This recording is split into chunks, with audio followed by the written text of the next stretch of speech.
tough to talk about? It depends on who the teacher is. For example, in my book Copper Sun, which takes place in Africa and in South Carolina, it's about slavery. The teacher, I have prepared things on my website which for teachers to do their pre-study questions, like questions to read before you read the book, like what is freedom, and what do we know about feeling free, and what would happen to you today if your freedoms were taken away, and what are your freedoms, so that when a child reads the book, there's some information. There's also background information on our website on the slave trade and the period and the time. Because if you approach a subject that's very, very tense racially without any preparation, the result can be very, very devastating. And I had a teacher once say, I assigned your book and the kids just went at each other. And I'm going, well what preparation did you do? Well, I didn't read it first. I just told them to read it. And so, you know, every book needs background information, needs preparation. When I was teaching English, I would also teach social studies. You can't do Shakespeare without understanding the life of Henry VIII and all of his wives. So it's important to understand social conditions in order to do literature. So I prepare things, but as a result of Copper Sun, I've received all kinds of amazing letters, some good and some not so good. I got a letter from a woman who said, I live in Virginia and I'm sitting here on my granddaddy's porch overlooking where the slave cabins used to be.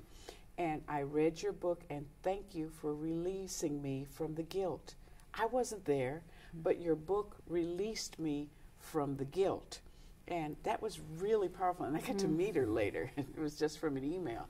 And then I was at a school once and I was talking to a group of 13-year-olds. And we were talking about the book, and I just threw a question out and said, why do you think the slaves didn't rise up? There were more slaves than there were slave owners. Why don't you think there were more slave uprisings? And one little boy, I guess he was about 11, 12, 13, a white boy said, because there were more, because we had the power. And he took that editorial we had the power. And I said, whoa, you know, which let me know where his mind was. And he was very young, but he had that editorial power of the we. But the results have been very, very powerful. Thank you for letting me see what it was like to be enslaved from the point of view of one girl.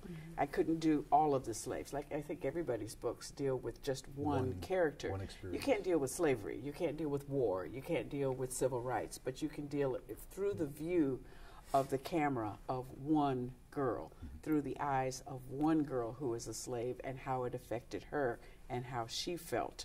And so I think with background discussion of any subject that is going to bring about tension, regardless of what it is.